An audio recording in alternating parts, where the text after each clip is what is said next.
என்பது தற்போது இந்தியாவிலே மெல்ல மெல்ல அதிகரிக்க ஆரம்பித்திருக்கிறது. இன்று காலை 8 மணி நிலவரப்படி மத்திய சுகாதாரத்துறை மற்றும் குடும்ப நல்வாழ்வுத்துறை அமைச்சகத்தின் சார்பிலே உள்ள அதிகாரப்பூர்வ இணையதளத்திலே வெளியான தகவல் இது. அதை உடனுக்குடன் தகவலாம் கொடுத்துக் கொண்டிருக்கிறோம். 3395 பேர் இப்பொழுது கொரோனாவால் பாதிக்கப்பட்டிருக்கிறார்கள். இதில் 1435 பேர் டிஸ்சார்ஜ் செய்யப்பட்டிருக்கிறார், வீடு திரும்பியிருக்கிறார் குணமடைந்து என்ற தகவலும் மிக முக்கியமான தகவலாக இருக்கிறது. கேரளத்தில் தான் அதிகபட்சமாக 1336 பேர் பாதிக்கப்பட்டிருக்கிறார்கள். அதில் கடந்த 24 மணி நேரத்தில் இன்று காலை 8 மணி நிலவரப்படி முடிந்த 24 மணி நேரத்தில் 189 பேருக்கு கொரோனா பாதிப்பு ஏற்பட்டிருக்கிறது.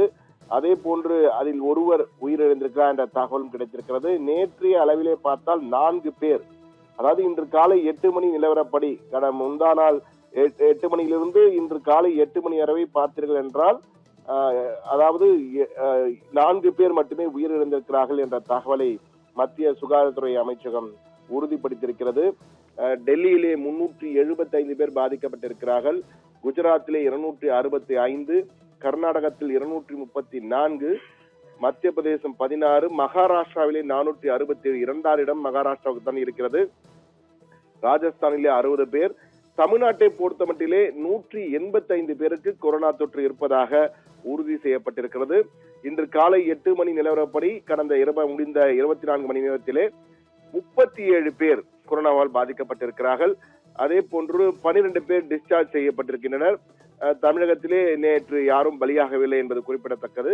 அதே போன்று உத்தரப்பிரதேசத்திலே 117 பேர், வெஸ்ட் பெங்கால் மேற்கு வங்காளத்தில் 205 பேர் என மொத்தமாக இந்தியாவிலே 3395 பேருக்கு கொரோனா பாதிப்பு ஏற்பட்டிருக்கிறது.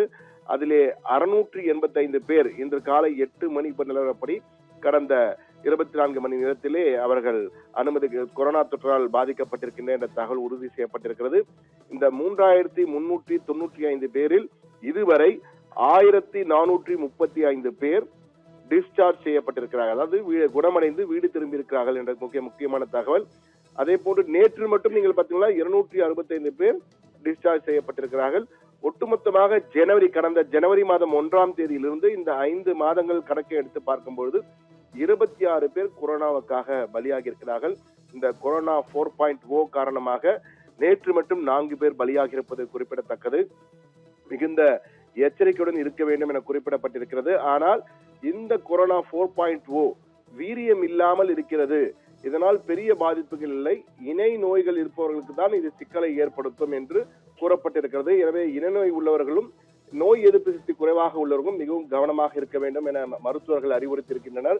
சுகாதாரத்துறையும் அதை தான் அறிவுறுத்தியிருக்கிறது. அது மட்டுமல்லாமல் தமிழகம், கர்நாடகம், கேரளம், அதே போன்று ஆந்திரம் ஆகிய 4 மாநிலங்கள் மற்றும் டெல்லி, மகாராஷ்டிரா போன்ற இடங்களிலே முகக்கவசம் அணிவது அவசியம் என அறிவுறுத்தப்பட்டிருக்கு. குறிப்பாக மக்கள் நெருக்கம் அதிகம் உள்ள பகுதிகள், மக்கள் அதிகமாக கூடக்கூடிய பகுதிகள், வணிக வளாகங்கள், கடற்கரைகள் போன்ற விழாக்களில் பங்கேற்கும் பொழுது அந்த இடங்களில் எல்லாம் முகக்கவசம் கட்டாயம் அணிய வேண்டும் என சுகாதாரத்துறை சார்பாக அறிவுறுத்தப்பட்டிருக்கிறது.